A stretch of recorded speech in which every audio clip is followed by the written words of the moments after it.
Welcome, welcome, welcome, everyone. Welcome to another edition of Remixing Politics and Culture with me, your host, Pam. I am a public relations and marketing professional with a passion for social justice, voter advocacy, and culture. And tonight, we're going to talk about something that's all in the national news, the state of North Carolina. Everyone has heard about the Supreme Court Justice Allison Riggs. Who lawfully won her seat on the North Carolina Supreme Court. But her opponent, whose name I will not mention, has continued his push to have votes thrown out. And it's just been a nightmare. It's been a nightmare to see literally an election that was duly conducted fairly and accurately to be second guessed at every turn. The election was back in November, and Justice Allison Riggs has not been able to take her oath or and her earned seat on the court. But that's not all. The Republican Party, prior to our Democratic uh, governor and lieutenant governor and attorney general and our superintendent of public instruction, the before they were able to even take office, the Republicans stripped them specifically of those positions: the governor, lieutenant governor, attorney general, and superintendent of public instruction.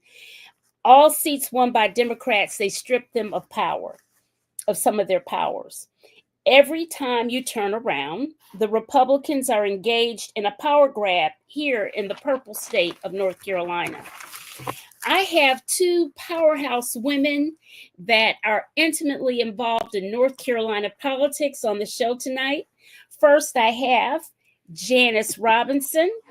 She is a native of South Carolina, but as a resident of Charlotte, North Carolina, Janice worked in the field of occupational therapy for 20 before she decided to pivot in 2021 to start her own political consulting firm. She was determined to get candidates elected who were going to ensure that the voices of everyday people would be heard. In the fall of 2021, Janice also became the North Carolina program director for Red, Wine, and Blue, which is an Ohio based women led grassroots organization focusing on amplifying the voices of suburban women in the political arena. Janice is the chief troublemaker in North Carolina. Welcome back to the show, Janice. Thank you so much. Can you hear me okay? I hear you very well. Okay, thank you. Thank you for having me, Pam. Oh, absolutely. And next up, we have State Representative Dr. Amber Baker. Dr. Baker is an educator's educator. She was sworn in as state representative for Forsyth County, which is Winston-Salem, for those of you unfamiliar with North Carolina, back in 2021. Dr. Baker considers herself the educator that moonlights as a politician. She was the principal at the Kimberly Park School in Winston-Salem for more than a decade. She serves as vice chair for the Forsyth County Democratic Party's African American Caucus. Dr. Baker is a sought after commentator on North Carolina politics, as she has made multiple appearances on The Roland Martin Show on the Black Star Network. Welcome back to the show, Dr. Amber Baker. Thank you for having me, Sister Pam. I'm always excited to be with you and your viewers, and excited to be and share this time again with Sister Janice. So I'm happy. Thank you. All right. Hey, David. David is chiming in from Detroit. Okay, ladies, let's get into it.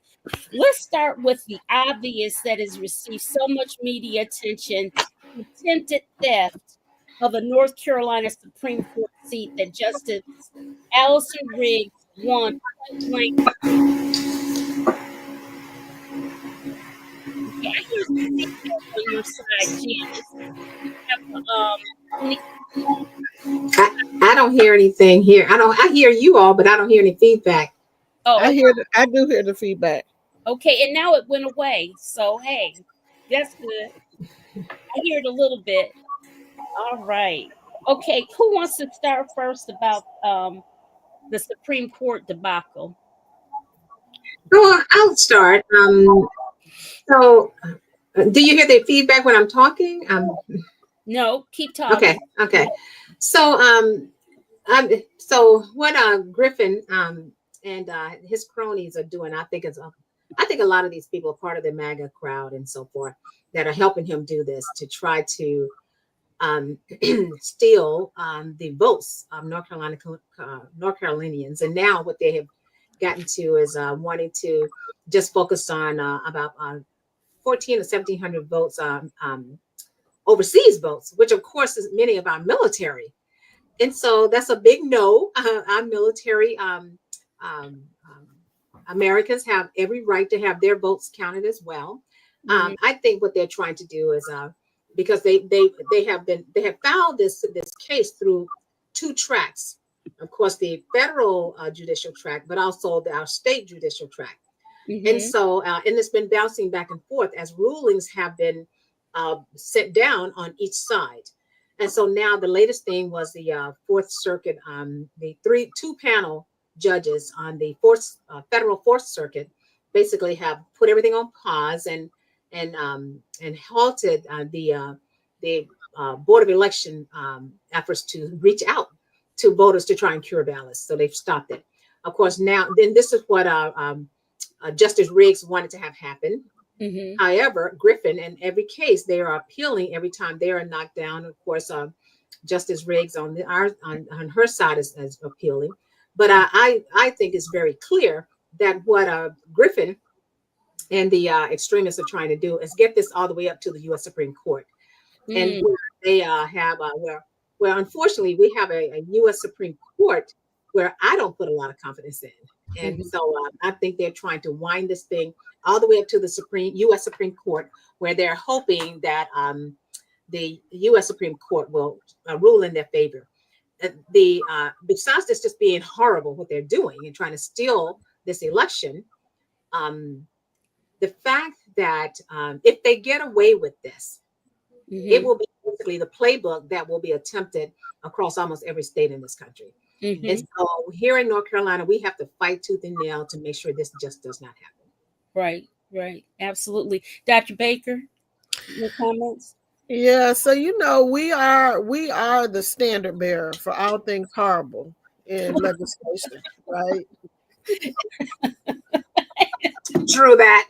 I'm just saying.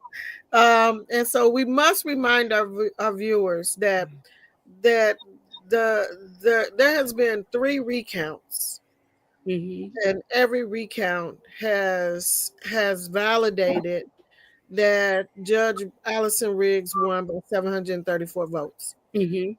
Let's remind the viewers that. Also, let's remind the viewers that they are not saying that these ballots were illegally cast. That's not their Mhm. argument. They are Right. not questioning the legality of the actual votes.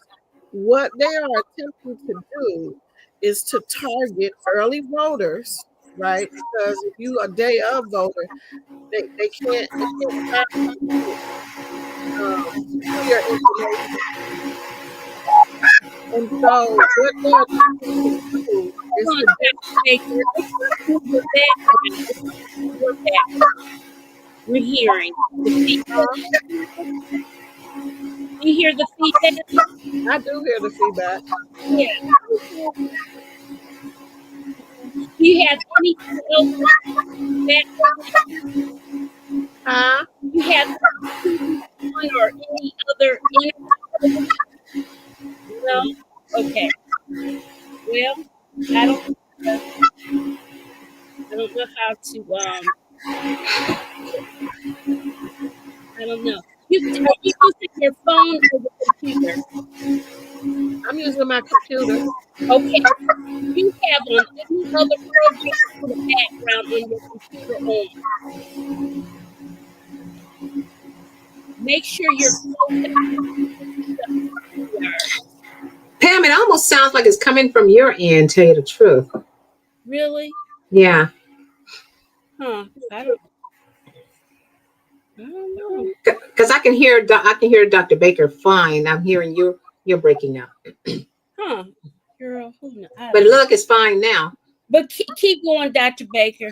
So I think it's important for our viewers to know that what they're doing is targeting early voters, and they've done it with precision, and targeting Black and brown voters. And what they are challenging is their actual registration, and the things that they are challenging were not things that were required Mm-hmm. for individuals to have when they registered. So that's important to know that every recount, and so far they have lost every challenge, and that's why they keep going up. So you say you don't have any faith. I mean, I know that the Supreme Court has not done well with Mhm. upholding the law, but I think just a stretch too far, maybe for them to then go out valid voters who legally voted. But again, we are the playbook. So if they can get this to happen, you can expect that we will see this starting to occur more and more around the nation. All right. And can we also remind people that when then Chief Justice Beasley lost her race by 400 votes, 401, I think it was. She was gracious. She conceded. There was a successful transition of power. So, I mean, I don't know if we're going to get into this, but I'm saying at this point, it is no longer playing nice. Mhm. There's no more, to me, there is no more trying to be above bull. When they go lower, when they go low, we gonna get in the mud and roll around and fight like. That's what we need to do, and that's exactly what we need to do. One of our audience people said, "Isn't Eric Holder involved in this case with Justice Riggs? Is he involved in it at all?" I have not heard that. I mean, he may be advising behind the scenes, but I have not heard his name be attached to this. But they are working with a whole legal team. I have no idea either. Okay, okay. One of the viewers asked, "Does anybody have the show playing in the background on another device?" No, no. Nope. What this is? Anyways, we gonna. This is a live show, y'all. Anyways, what was I gonna say? Um, listen, for the most part, getting beyond just what all that they're doing here in North Carolina with the power grabs and what have you, Mhm. has there been any discussion? Um, I know what I was going to do. I was going to go to you, Janice. What Mhm. has your organization been planning to do to help these legislators out, like Dr. Baker, to fight against these Republican power grabs? So what we've done in Red, Wine, and Blue, we had 90 of our troublemakers who were on the Griffin list, and so gosh, we've been at this for so long fighting against this. So I guess Mm-hmm. about a month ago, we actually reached out to our troublemakers, and made sure they were aware that their name was on the list, and we Mm-hmm. also participated in another project that our partner had where we participated in having all 60,000 names read at the time.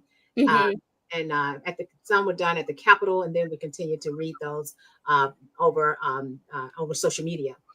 So we have been engaged in making sure that our troublemakers and everyone else that's around us helping get the word out to people what they can do. We participated in here in Charlotte in a press in a rally and a press conference where we had some of our troublemakers whose names were on the list and or one of their family members were.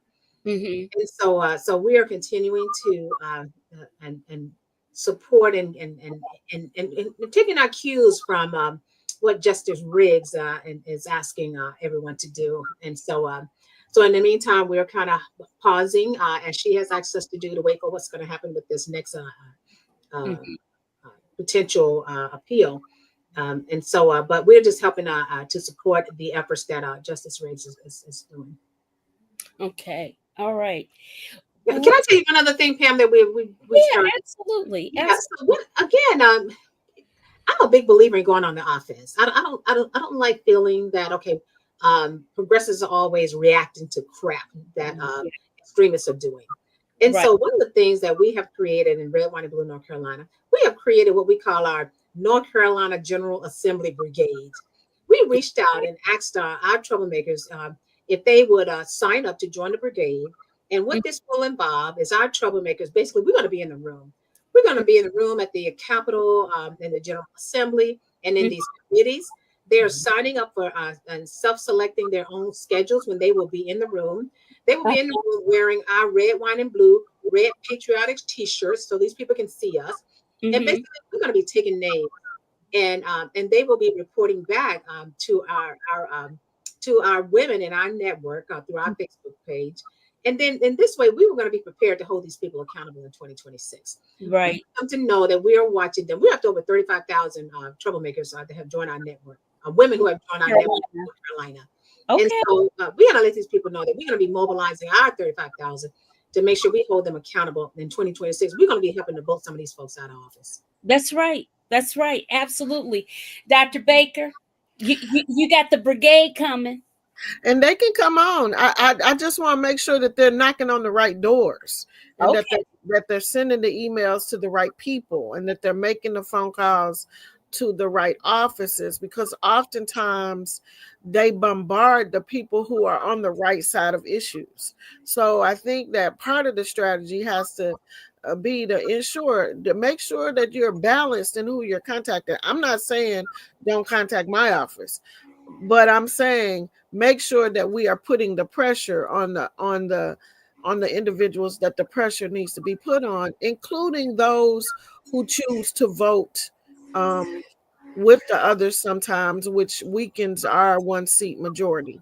Oh, absolutely, absolutely. And we're watching that very closely. To be clear, the brigade will be in the room, in these hearing rooms and in the General Assembly, taking notes. And so Absolutely. we are getting ready to plan a visit to the state capitol, especially around this book banning that's going on, and some Absolutely. crime issues that we have. And yeah, we will be targeting the people who are basically uh, pushing this stuff Mhm. and watching. I know we have a one seat majority. Well, there's a one seat majority in terms of holding back the Republicans for having a super majority, and Mhm. that's very weak. And so, hey, we've seen them, pick off. I mean, they picked off one who supported them with this book ban, and Mhm. so absolutely, that's right. Yeah. And I We, think also too, the other part of that too, um, is I keep saying this, is that 2026, the road to 2026 started on November 6th. mhm. And so we can't wait. I like to tell people I got sworn in January, and then Mhm. I filed in December of the same year with a primary in March, which means early voting starts mid-February.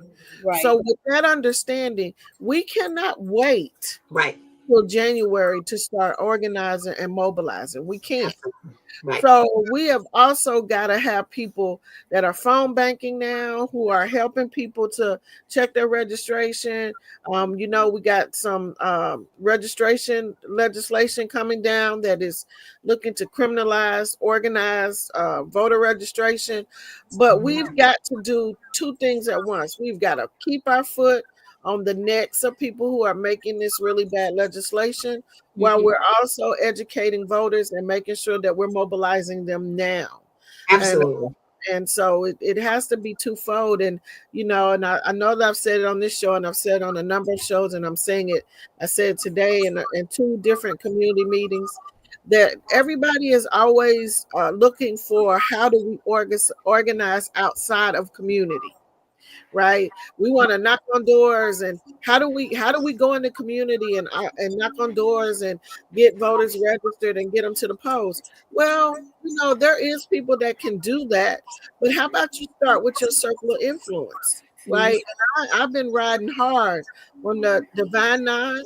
You know, I've been watching them when they stroll to the polls. They're only strolling with themselves. So if you're going to do that, make sure that you take your roster, and I don't care if they are a member of your organization. If they're on your roster, start there. And make sure, whether they're financial or not, make sure that when you're calling your sister or your brother, your frat or your soror, that you're starting with your circle of influence. If you're a lit or a Jack and Jill, start there. If you're a senior, start calling other seniors. And oh my God, let's talk about the churches. Everybody's so scared. What are you scared of? If you take your church volunteers and you take your church roster and you start to call your church members with your church volunteers, talking to your church members, using your church van to take your church members with church volunteers to the polls, that is perfectly legal. And We guess do it all what? the time. We do it all the time here in Yeah. Germany. You see what I'm saying? So start with your circle of influence, and then there will be others that will go out into the community and touch them. But if we just covered our circle of influence, Oh, Dr. Baker is talking on. You are talking my language, Dr. Baker. Red, wine, and blue. The only tactic that we use, what is basically is relational organizing, which is basically friend to friend organizing. This is the only tactic that we use, and this is how we've grown. The rate that we've grown over 750,000 across America, the U.S., but also too. And we are having our data analyzed by an objective firm, Target Smart, and we're looking at about a 5% increase in the voter turnout of the people that we are reaching out to. And so we use our rally tool, and where women can put in their circle of influence, people that they have influence with, in this tool, and all year long, we haven't given them information to get out and start educating their friends and family and acquaintances now, so they'll be ready when it's time to vote, but not showing up 30 days before the election. And so I'm a big believer, and I'm a big believer, and it's got to be an empirical fact. I haven't done the research myself, but a more educated voter would be a more consistent voter. And Right. so educating people, our friends, family, all year long, 365. right? Be ready to vote. Absolutely. I love what you said, Janice, I wanted, because we're talking about North Carolina politics, I want people to realize that red wine as in drinking wine, guys, and blue is located all across the country, correct? Yeah, So, we have troublemakers all across the country. Michigan and North Carolina and New York in the audience. So I just wanted them to know that red wine and blue is all over the country. Yeah, and I can tell you, so we don't set up. We have staff in 5 of the battleground states, but we have troublemakers connected with us all over the country. And what we do, because we don't set up chapters, but we focus on and mobilizing the diversity of women in their communities. And so, and we we have a way of helping them find each other. So we have a platform on our website called Trouble Nation, where people can put in their zip code, and then they can find like-minded women near them. And there's a way to drop the link. Yeah, I was going to put it in. What's the website again? Redwine.blue. Wine.blue. And if you go to I think it's Get Connected, and you just scroll down to Trouble Nation, and that's the link. And so people can go there, put their zip code in, and they can find like-minded people near them, and they can join up with them. And so, and we have a lot of resources and stuff. And if they can't find anybody near them, they can start their own group, and people can find them. And we have a lot of resources that we provide to help people get very effective at reaching out. But this is Renee, this is the actual, that's the name, you have the name right, but it's redwine.blue to get to their website. So this is the website, guys. That's on the thing here. Somebody put in redwine.blue. That's what you told me. Yeah, I said that's correct. It is correct. But when I see Remixing Politics has it correct. Redwine.blue. Okay. Yes. Okay.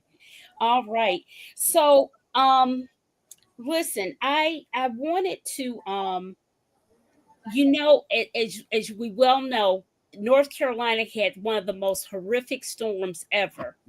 Um, Mhm. I didn't realize how horrific it was until they compared it to the size and scope of Katrina. Mm. Mhm. We had our own personal Katrina up in the mountains, and everybody was so shocked because we never get water like that in the mountains. Mhm.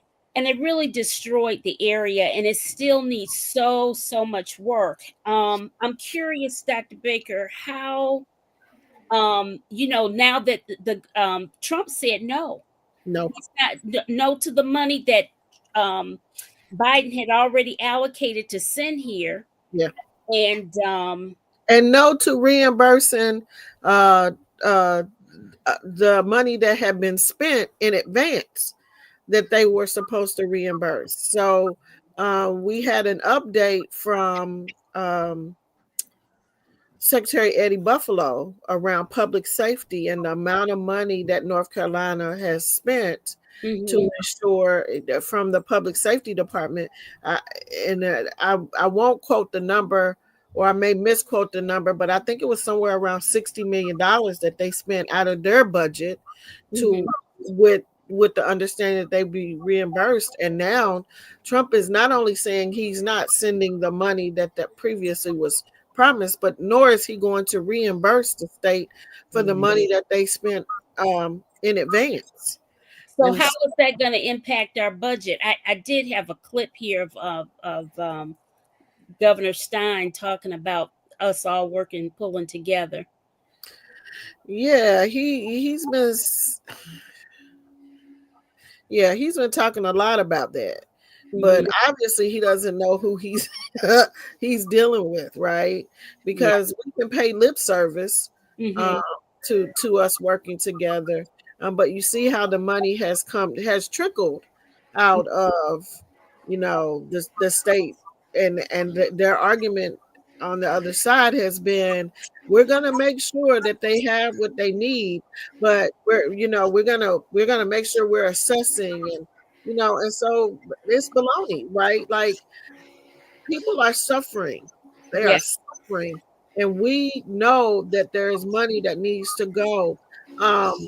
And so we're gonna have to absorb that. We're gonna have to roll back the vouchers. We're gonna have to pump the brakes on taking the corporate tax to zero, realizing that we have a major catastrophe that now we're gonna be responsible for, because the person that they voted in the name of 47 Mhm.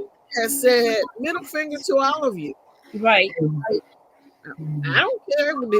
Did you really think I'm going to do anything that Biden said he was going to do? Yeah. Yeah. No. So, and they refuse to come out and speak against that. They refuse to hold the president accountable. And so, once again, it's left up to the Democrats to fight to try to, get that money released. You see that Attorney General Jackson continues to sue them, and he sued 6 times and won every time. So he can't necessarily talk to us about what he's working on behind the scenes, but I would imagine that some of what he's working on would have to do with suing them to release those funds so that we can continue to bring resources into Western North Carolina. Now, we'll tell you that this year I was elected as the first vice chair for the Legislative Black Caucus, and we are scheduling our own trip. It's never too late to go and assess, but we are going into the Black communities to get a better idea of what resources they have, either gotten or not gotten. And our goal is also to take the 5%, somewhere around $50,000, down to also provide some immediate relief again in the Black community, because we know through the track record that our Black community will not get the service that some of our other counties and communities that have been How, impacted financially how are you here? I want to talk to you for a minute about the the Baker, I'm gonna put you on mute for a second and see what happens. Nothing. I still hear real quick. I don't know what's going on. You want me to go out and come back? You want me to go out and see if it stops and come back in? It just keeps coming and going. I don't know what that is. Janice, I want to talk to you about Project 2025. Mm-hmm. Yeah. Yeah. Yeah. So one of the things that we've done, Red, Wine, and Blue, we have a tracking guide about the just tracking all the things that is coming out of the administration that's taking away our rights. And so we have a link. I don't know if you guys still have the link, Pam. Where people can go on that site and then just look at all the different those orders that's being written and the just the various different executive orders that's been sent out and how they are affecting all the various different areas. And so it's a really good site to be able to track those much easier. And also too, and to help get that out to your friends, family, and acquaintances, so people can be informed as far as what's going on. So many times, and one of the things that's close to my heart, and especially in terms of our Black community, is and other marginalized communities, and so many people are really working in this country to keep food, shelter, and safety for their families. And so they don't have time to be up on all the stuff that's going on. I don't even hardly watch the news anymore. I can't take it. But people who are working 2 and 3 jobs just to keep food, shelter, and safety for their families. One of the things that people can do is use this tracking link as a quick resource, so that people can see what's going on. We do keep it up to date as new things come out, and the way that it's segmented by as far as education, reproductive rights, just the various voting rights. So it's easy to kind of go in and choose which one that people want to focus in on. But so we try to make all of our resources stuff very user friendly and easily accessed, so that people can get it out to themselves, but also to their friends, family, and acquaintances. One of the issues that we have here in North Carolina, among many, is the fact that we've been gerrymandered to the degree that really that it makes it harder for us to get our people in place, even though it's very fair for them to be in that place of their jurisdiction or whatever. But it's gerrymandered, and they just keep, it's just they constantly just pick until they can't pick anymore. How do we overcome that? Well, one of the things is we have to stop being reactionary, right? Because that's part of their strategy. Part of their strategy is to overwhelm us with information, wear us down, frustrate us, cause us to be this sense of hopelessness. And that's where people are. I mean, and I'm saying to people, okay, we have to put the election of 2024 to bed. We have to. That is over and done. And so what we have to do is we have to create a strategy. And like Jan said earlier, we need to go on the offense. We need to put them back on their heels.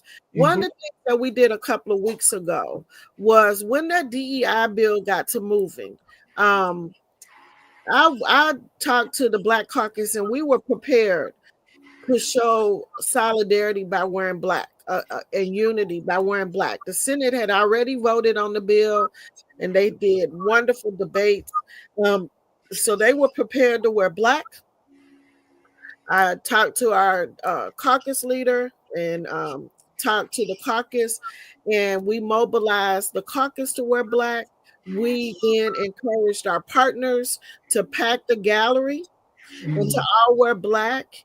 And believe it or not, it was a synergy that occurred, right? They were not prepared for that.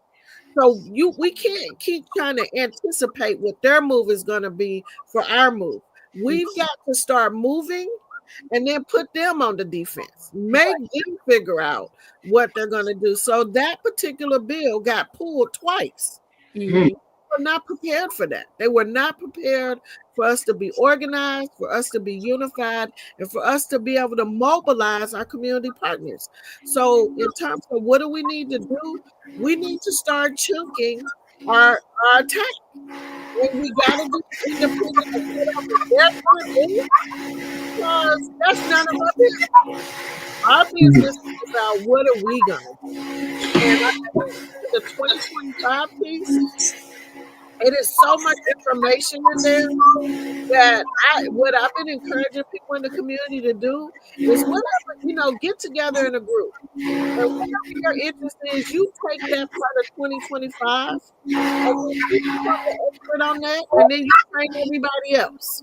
That's what we have to do with the budget. When we get that 1,200-page document the day before we're scheduled to vote, we then take and break that apart in manageable pieces, and then we are responsible for becoming all things important. And then we go back and report back to the group.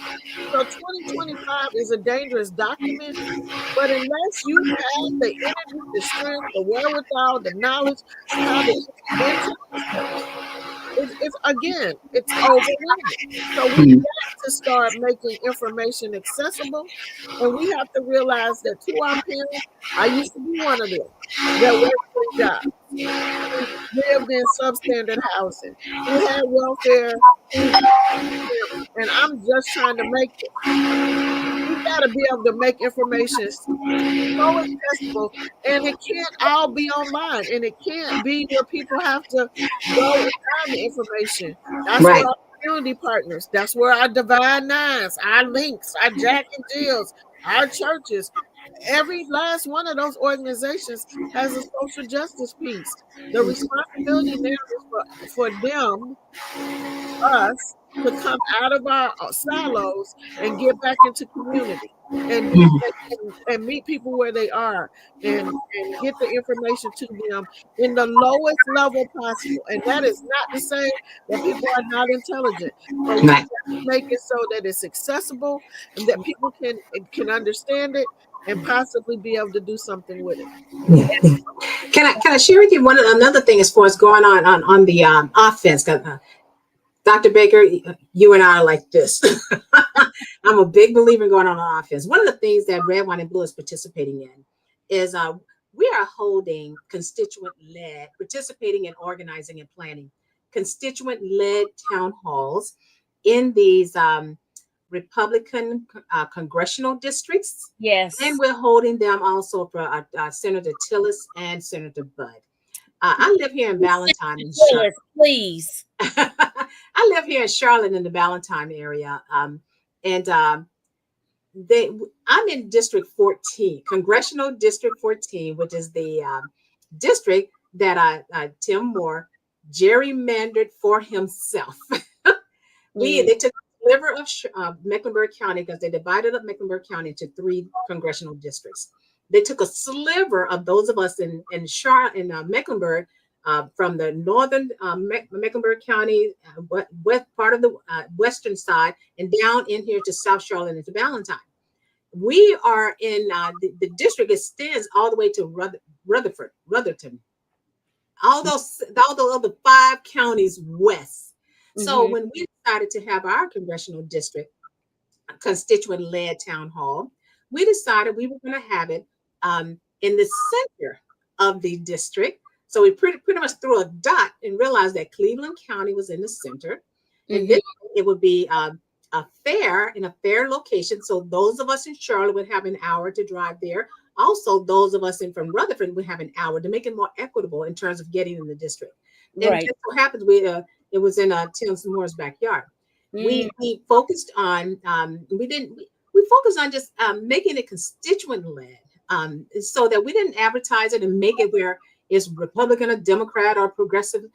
I'm going to tell you, in the room there were Republicans, Democrats, conservatives, progressives, independents who got up and shared their concerns about what's going on in our country. It was so powerful. And Mm. so the ones that's being held across there, and other folks across the North Carolina are holding their own constituent-led town halls, Mhm. where in their Republican congressional district, because they will not have a town hall. So we're doing it ourselves, and we did invite them to come. We're inviting them to come. And matter of fact, I ordered a life-size cutout of Tim Moore to have in the room, and also we just had one here in Charlotte, Tom Tillis, and over 1,000 people showed up. One was in Greensboro a couple of weeks ago. 1,200 people showed up. Mhm. And so, but that one's been held down in Moore County, and they're being held all over the state in these congressional districts to put pressure on these folks, these representatives, to let them know we are your constituents. Yes, we are. It doesn't matter what my partisan registration is.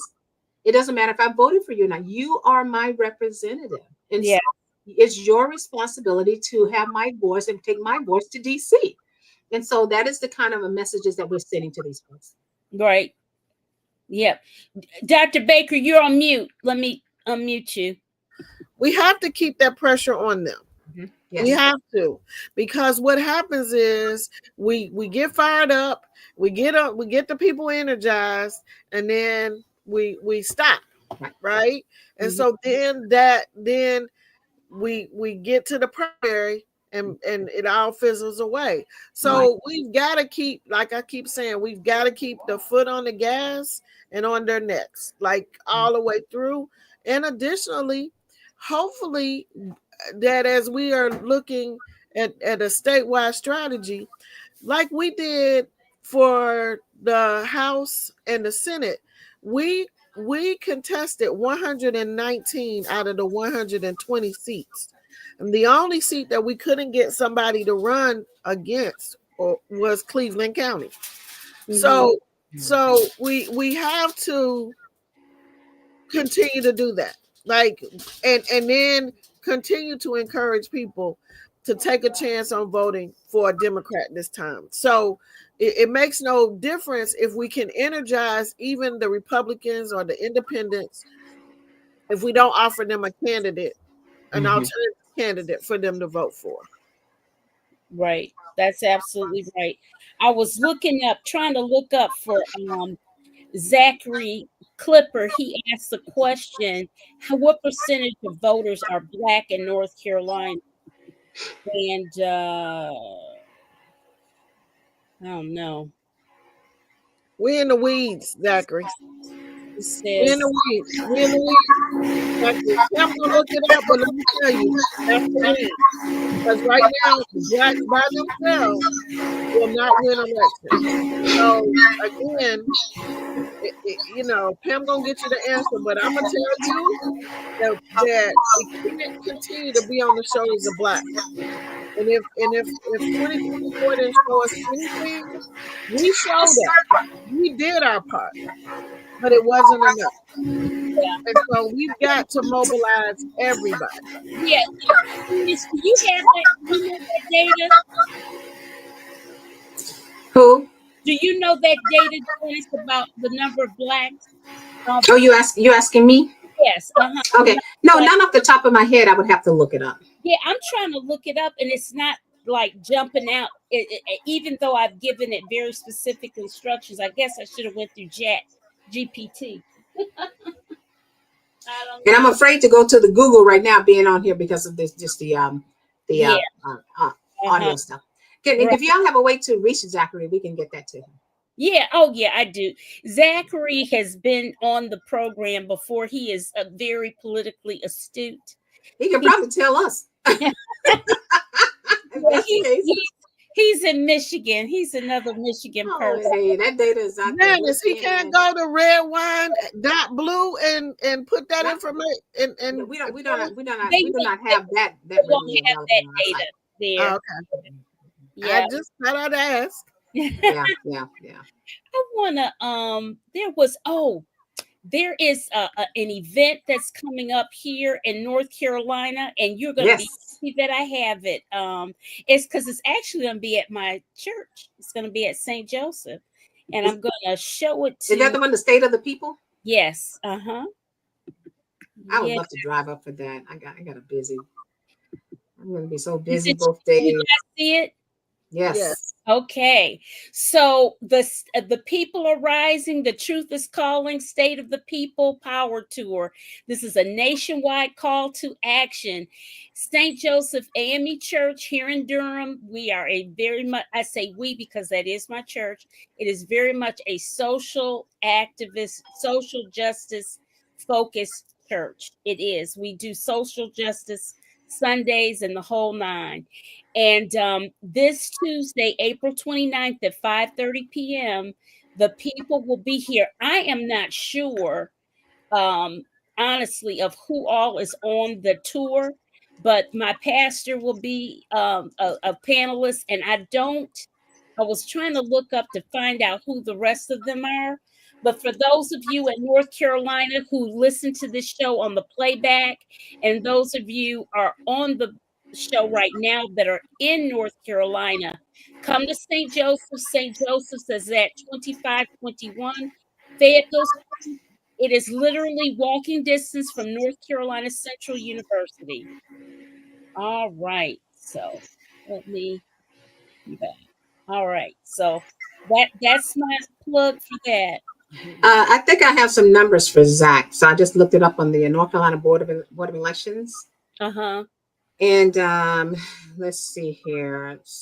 So the percentage of Black voters who turned out in 2024 was 66% of Blacks turned out in Uh-huh. 2024. And Uh, and, and in Renee the had general, too. and the 66%. yeah, 66. Uh-huh. And the compared to 78%, 78.2% of white voters. Oh, uh-huh. Okay. Okay. Well, you know what? I don't even know what part we comprise of. Or say two or more mixed races, 59.5%. That's I believe that for sure. Because you know, because didn't we just get recognition for one of our Native American tribes just recently, I don't know.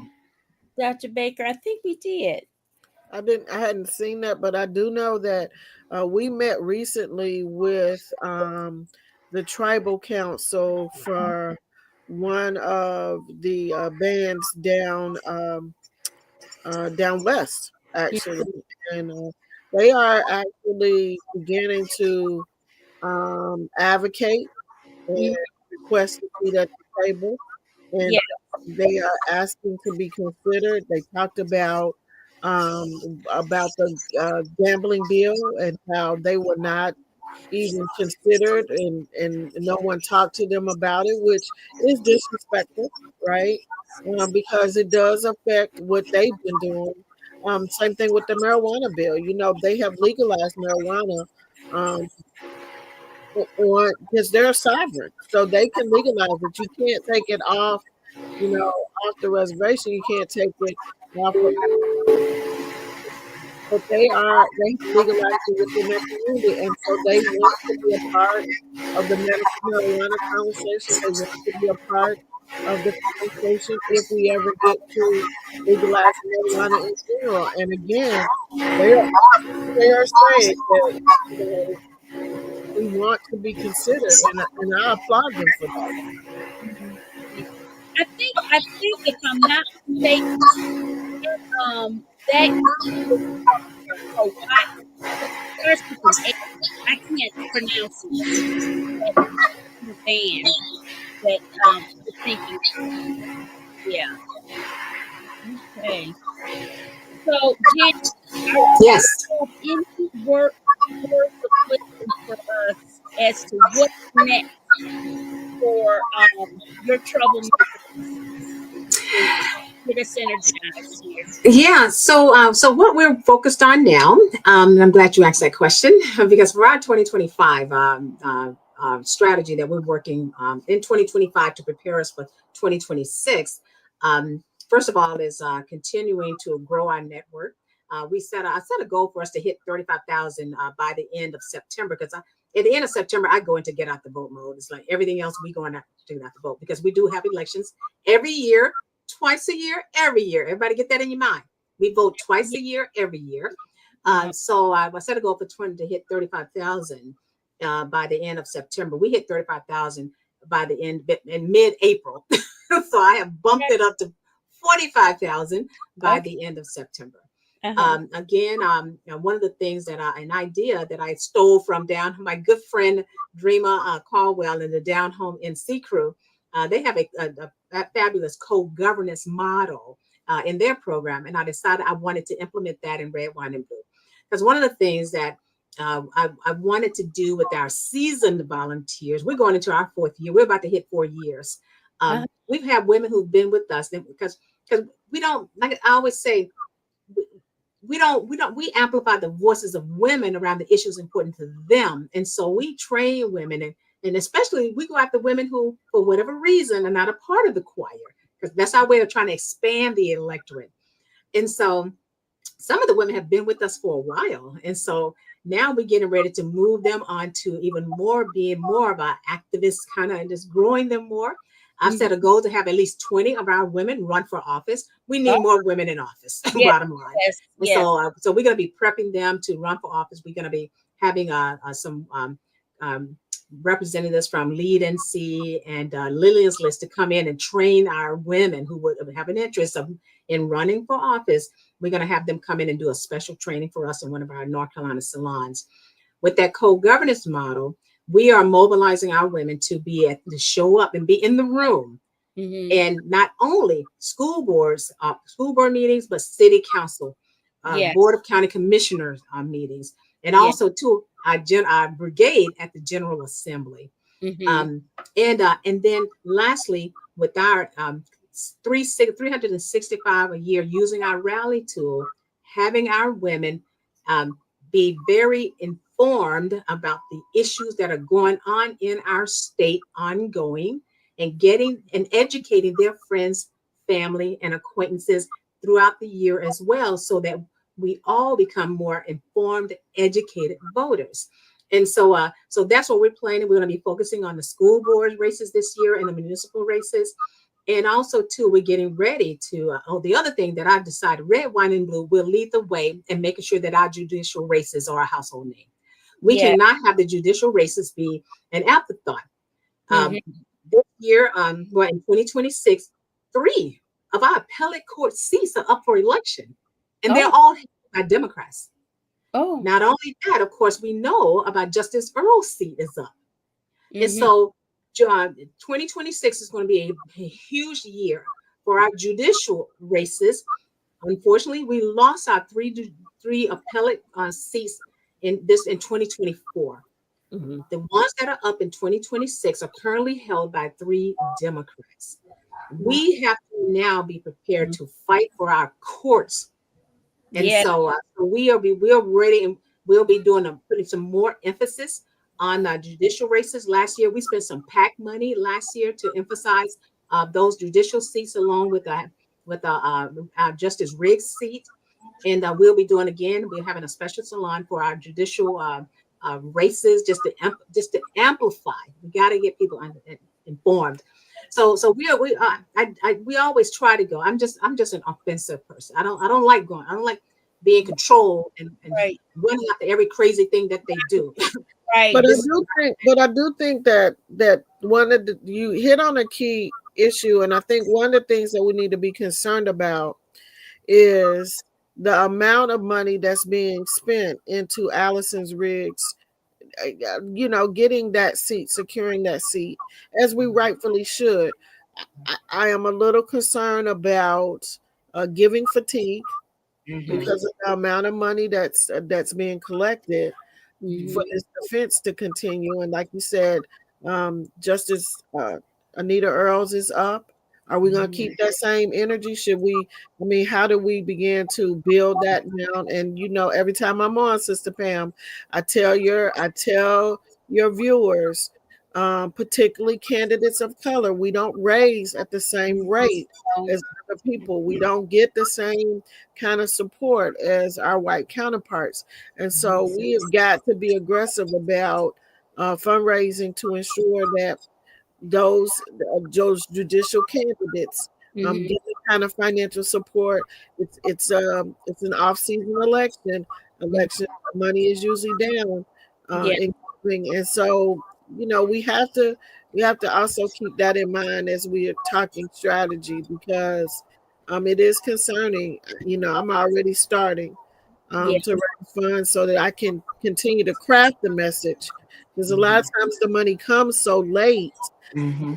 we are already behind the eight ball, and the message has already, been has been crafted on the other side against our candidates. So getting out there early, making sure people understand why we are trying to fundraise now versus waiting until we're in the midst of the election cycle, helping people to understand that. But I will say, I am concerned. I am concerned for Justice LC, and whether or not there will be enough money there for her and those other judicial candidates.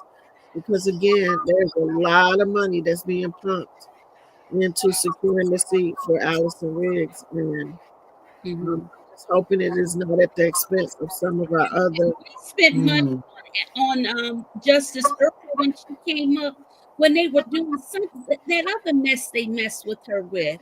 They were trying to get her. They were trying to get her thrown off Yeah, the bench they because, tried to, yeah, they have really messed with the women yeah, on that of Supreme course, Court. They have messed with the women. Let me answer this. Somebody want to answer this question? We know the answer. What has Trump done for NC as it relates to hurricane relief? Nothing. He absolutely nothing. yeah, that is correct. Zach, nothing. Correct, and he's consistent with that. He is He's consistent not doing with anything doing. for Arkansas, and you know, And that's where I was going to go. Right. she has kissed his behind forever, and Yeah. she is begging, and he has said no.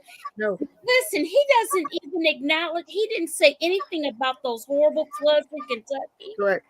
Yeah, that's what I was going to say. I mean, so you are hitting everything, and those are states that overwhelmingly vote Republican, right? I am moving away from using the terminology red states and blue states, because I think people need to hear repeatedly Republicans Mhm. are doing this. Right, right, Republicans, you know what I'm saying? Like, we need people that to be in their psyche, that it right, is the Republicans who are doing all of this horrific things, right? It is Democrats who are on the right side of issues. It is the Democratic leaning states that are on the right side of issues. It's Republican, like, we need people to understand, because when we talk about red states and blue states, it's easy for people to dismiss that, because that's a color. That's something. But when you name a thing, right, you control the narrative of the thing. But that's just my right. little sidebar. All right, all right. Well, ladies, our time is just about up. Already, but it went fast. Yeah, and just yeah, it is. We're at the hour, so I just want to thank you all for coming. I appreciate you so much. I can't say enough about that. And hey, Goodwill Assembly Brigade, got to Yeah, make brigade. Just Dr. Baker get a picture with her, show them in action. yeah, absolutely, Yeah, absolutely. all right. That's all Well, right.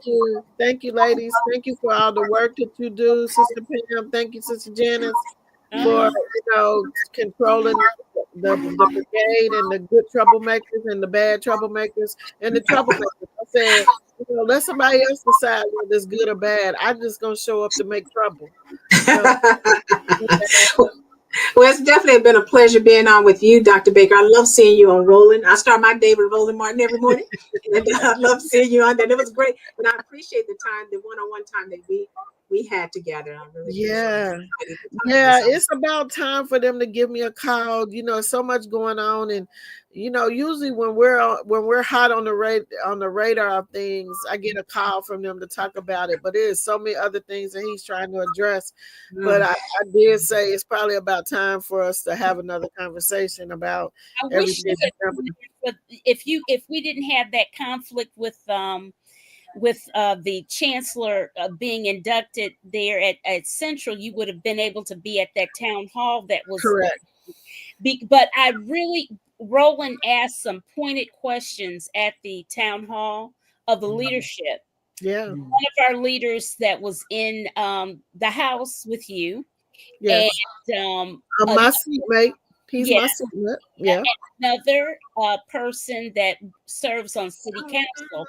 And he brought us something very simple, and really essentially is that they're not communicating and talking and even thinking strategically, because if St. Aug goes away, that's tax revenue, that's impacts the local businesses and everything. And so we just gotta be a lot more strategic in Absolutely. thinking together And getting out of our own way and putting Yeah.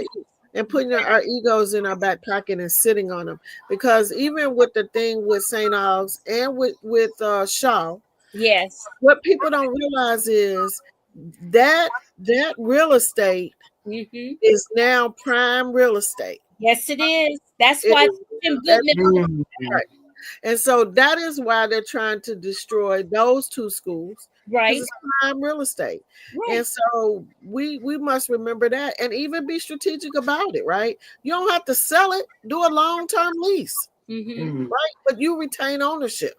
Right. But we're not, and this is the other thing, and I know we're getting off, but you open this door. I had this conversation long before the conversation with Roland, and I said, here's the problem that we encounter, particularly with our HBCUs. We don't have the right people on our boards. Oh, please don't even look, Dr.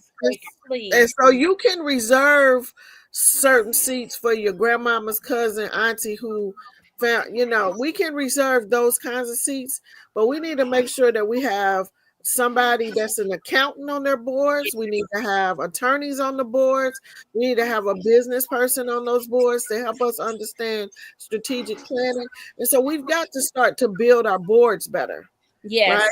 And then we need to make sure that we have an impetus in place that when you have board members that are showing that their actions and decisions are detrimental to the university, we have to have a process in place for removing them from the board. Yes, because they can't get. I'm saying they can't get rid of that board. They have tried over and over again, and it's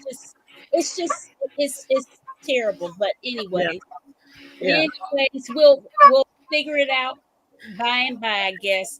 And new people that I see here, I don't know who Thyra Austin is. Thyra Austin is one of my best friends. I'm so excited to see Thyra. I sent her the text. Hi, Thyra. Yeah, she's here. Thank you. And you guys, please, if you're on YouTube, hit that thumbs up. It's for the algorithm, and please consider subscribing to my show. Please. I'm almost to the 500 mark. I'm just shy of 500, and that will put me in a whole nother category on YouTube. Yay.